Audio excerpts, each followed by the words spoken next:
ஹாய்ங்க. இப்போ வந்து மருதமலைக்கு போகிறோங்க நாங்கள். சாமி அங்கே தெரிகிறார் பாருங்க, கோயில் கோபுரம். அங்கே வந்து ஓன் வெஹிக்கிள் போக முடியாதுன்னு சொல்லிட்டுருங்க.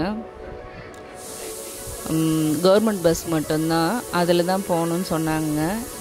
நடந்து போக முடியாததுனால எங்கள் கூட நிறைய பேர் இருந்தாங்கங்க. அவங்களால கொஞ்சம் ஏற முடியாதுன்றதுனால நாங்கள் வந்து கவர்மெண்ட் பஸ்லேயே போயிட்டோங்க. வாங்க கோயிலுக்குள்ளே பார்க்கலாம். இதுதான் ஒரு மருதமலை இருக்க இடம்.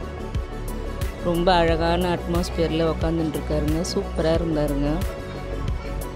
மலைக்கு நடுவில் அழகான கோபுரம், அதுக்கு நடுவில் அவர் இருந்தாருங்க. சாமியுமே பார்க்குறதுக்கு ரொம்ப அழகாக இருந்துச்சுங்க.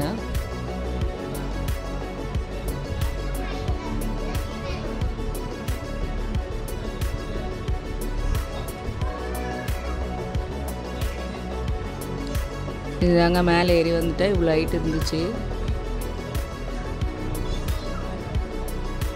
இது வந்து சுற்றிரும் மலை, நடுவில் கோயில் கோபுரம் தெரியுங்க.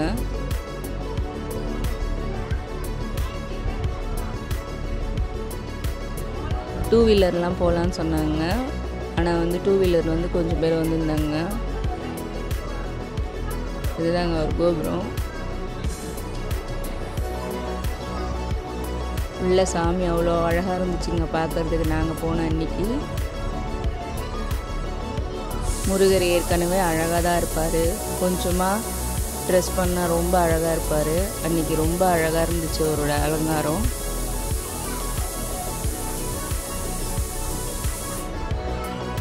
இல்லை சாமி பார்க்குறதுக்கு போயிட்டுருக்குங்க. இது வந்து பாம்பாட்டி சித்தர் குகைங்க. பாட்டு சினிமாலெல்லாம் பார்த்துருக்கேங்க நான். அதில் வரும் அந்த லைனில் பாம்பாட்டி சித்தர் வசித்த மலை சொல்லிட்டுன்னு. அது பார்க்க சொல்ல எனக்கு சந்தோஷமாக இருந்துச்சு.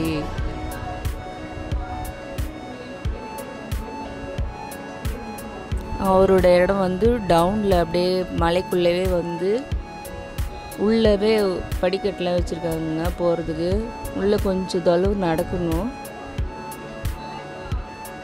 அதாங்க ஒரு கோயில், அது தொலைவாக தெரியுது பாருங்கள். நான் மேலேருந்து எடுத்துட்டேங்க. மழை பெஞ்சிட்டு இருந்துச்சு, தூரல் போட்டுட்டு இருந்ததுங்க. நாங்கள் போகிற சமயம் வழுக்க போகுதுன்னு சொல்லிட்டு மேலேருந்து எடுத்துட்டோம். இதுதாங்க பாம்பாட்டி சித்தரோட கோயில்.